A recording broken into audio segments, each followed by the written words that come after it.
غوث اعظم کو جس نسخے نے اپنا لیا آپ بھی اس پر عمل کر کے دیکھیے، اللہ تعالیٰ آپ کو بھی برکت عطا فرمائے۔ آمین۔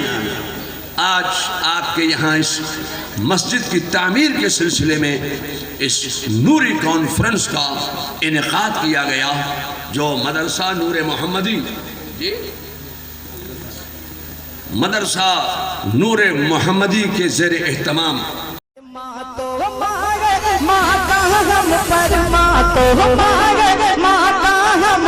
کتنا بڑا انسان کہ تیری مانا روپ ہے کبھی تیری مانا چھوٹ ہے۔ اب وہی آدمی سبحان اللہ بولے گا جو اپنی ماں سے محبت۔ ہند نے فرمایا دیے کی روشنی محشر کا۔ واہ واہ۔ یہ جو چراغ جلاتے ہیں، کسی نے کہا حضور یہ جو ہم چراغ جلاتے ہیں، یہ جو دیے جلاتے ہیں، اس کی روشنی محشر میں کیسے نظر آئے گی؟ فرمایا ارے وہ دیا نہیں جو تم چراغ جلاتے ہو، وہ دیا نہیں، بلکہ جو تم نے یہاں علماء کو دیا، طلباء کو دیا، غرباء کو دیا، مساکین کو دیا، یتیموں کو دیا، بیواؤں کو دیا، بے سہارا کو دیا، جو یہاں تم نے دیا، اس دیے کی روشنی تمہیں محشر میں نظر آئے گی۔ نعرہ تکبیر، نعرہ رسالت، حضور توصیف ملت، مسلک اعلیٰ حضرت۔ سبحان اللہ سبحان اللہ۔ جو یہاں تم نے مسجد کے نام پہ دیا، مدرسے کے نام پہ دیا، جلسے کے نام پہ دیا، اسلام کے نام پہ دیا، شریعت کی ترقی و بقا اور استحکام کے نام پہ دیا، جو تم نے یہاں دیا، اس دیے کی روشنی تمہیں محشر میں نظر آئے۔ سبحان اللہ۔ جو دیا، جتنا دیا، اس دیے کی روشنی تمہیں محشر میں نظر آئے گی۔ میں سوچتا ہوں کہ مجھے تقریر کا تو وقت دیا نہیں ہے، تو میں تقریر کیسے کروں؟ ایک دن آپ اجازت دیں تو میں ایک جملہ اور پیش کروں۔ جی آتا ہو۔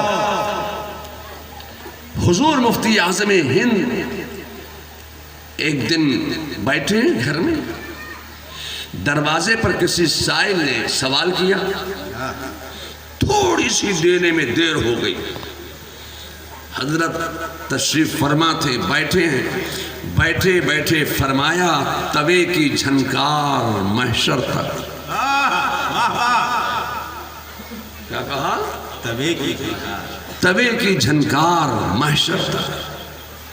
کسی کی سمجھ میں نہیں آیا کہ حضرت یہ کیا فرما رہے ہیں کہ توے کی جھنکار محشر تک۔ کہا حضور اس کا مطلب کیا ہے کہ توے کی جھنکار محشر تک؟ تو سرکار مفتی اعظم ہند نے فرمایا یہاں جو تم توے پر روٹی پکاتے ہو، یہ جب روٹی تم توے پر ڈالتے ہو تو توے میں ایک جھنکار پیدا ہوتی ہے، وہ توے کی جھنکار تمہیں یہاں کانوں میں سنائی نہیں دے گی۔ فرمایا یہاں جو تم نے پکا کر طلباء کو، علماء کو، سادات کرام کو اور غرباء کو، مساکین کو، یتیموں کو، بیواؤں کو، بے سہارا لوگوں کو، مسافروں کو جو یہاں تم نے کھلایا، اب اس توے کی جھنکار تمہیں محشر میں نظر آئے گی۔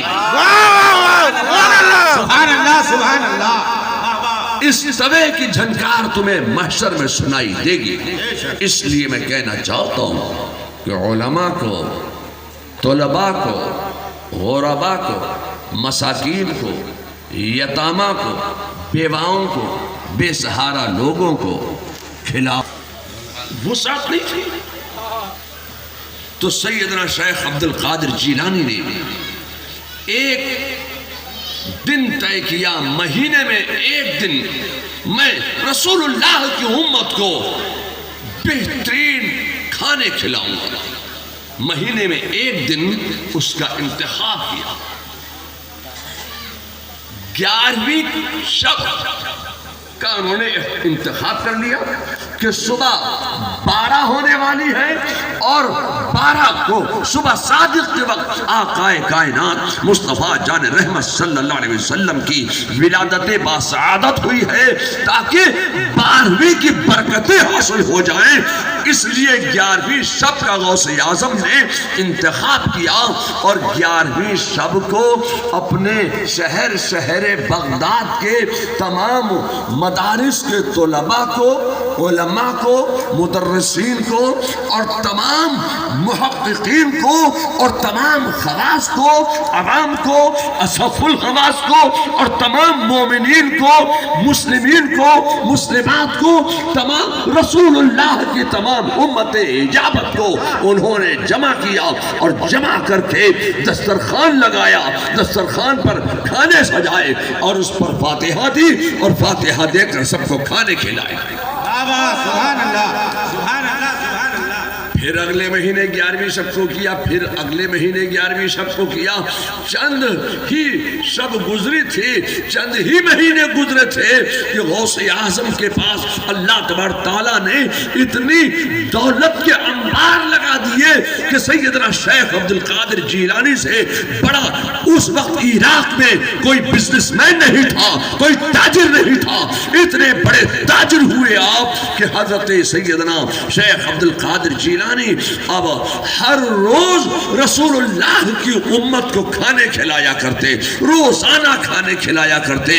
اللہ تبارک و تعالیٰ کو غربا، مساکین، یتیم، بیوہ، بے سہارا، طلباء، علماء، سادات کرام کو کھانے کھلانا بہت پسند ہے. جب انہوں نے کھلایا اللہ تبارک تعالیٰ نے ایسی برکت عطا فرمائی، ایسی برکت عطا فرمائی، ایسی برکت عطا فرمائی کہ جو غوث اعظم کا نام لیتا گیا اسے بھی برکتیں ملتی چلی گئی.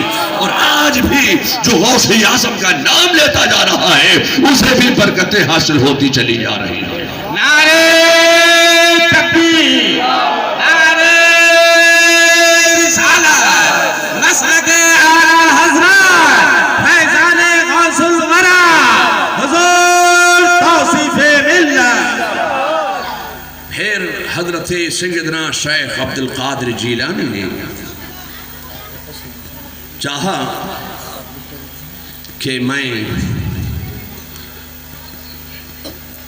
مکمل طور سے کسی دن کا انتخاب کروں تو اپنے خلفاء کو جمع کیا، طلباء کو جمع، اپنے معاصرین و علماء کو جمع کر کے فرمایا کہ میرے لیے آپ کوئی ایک دن طے کرو کہ اس دن میں سفر نہ کروں، اپنے گھر پر رہوں، تاکہ سارا مہینہ میں نے تجارت کر کے جتنی دولت کمائی ہے وہ ساری کی ساری دولت میں غریبوں میں، مسکینوں میں، یتیموں میں، بیواؤں میں، بے سہارا لوگوں میں تقسیم کر دوں. آپ لوگ میرے لیے ایک ایسا دن طے کرو.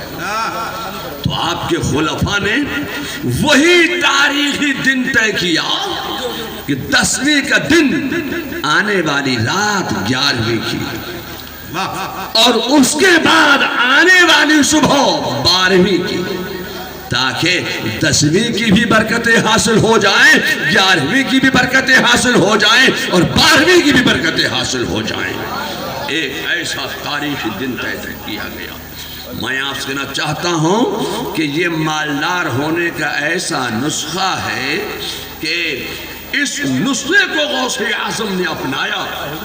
غوث اعظم کو جس نسخے نے اپنا لیا آپ بھی اس پر عمل کر کے دیکھیے، اللہ تعالیٰ آپ کو بھی برکت عطا فرمائے. آمین. آج آپ کے یہاں اس مسجد کی تعمیر کے سلسلے میں اس نوری کانفرنس کا انعقاد کیا گیا جو مدرسہ نور محمدی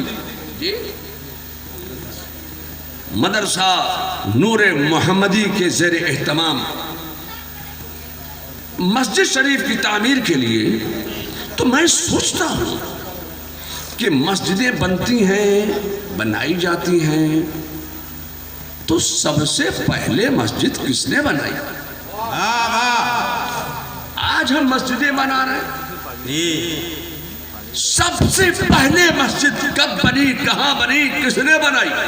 تو میں آپ سے کہنا چاہتا ہوں کہ میرے مصطفیٰ مکے میں پیدا ہوئے مکے میں، پلے مکے میں، بڑھے مکے میں، رہے مکے سے، غلغلہ اسلام بلند فرمایا، مکے میں اسلام پھیلایا، مکے میں دعوت اسلام دی۔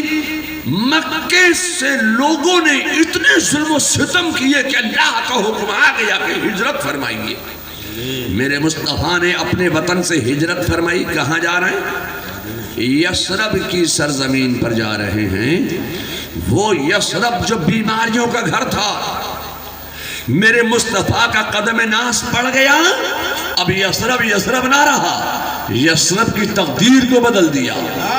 مصطفیٰ مکے سے ہجرت فرما کر یثرب میں قدم رکھ دے تو یثرب کی تقدیر کو بدل دے۔ مصطفیٰ کا قدم ناز یثرب کی سرزمین پر پڑ جب کو مدینہ بناتا چلائے تو یثرب کو مدینہ بنائے۔ خدا کی قسم، مصطفیٰ جب مومن کے سینے میں آئے تو مومن کا سینہ بھی مدینہ ہو جائے۔ نعرہ تکبیر، نعرہ رسالت، حضور توصیف ملت، مسلک اعلیٰ حضرت۔ میرے مصطفیٰ نے مدینے میں قیام فرمایا۔ مدینے میں جب خوب اسلام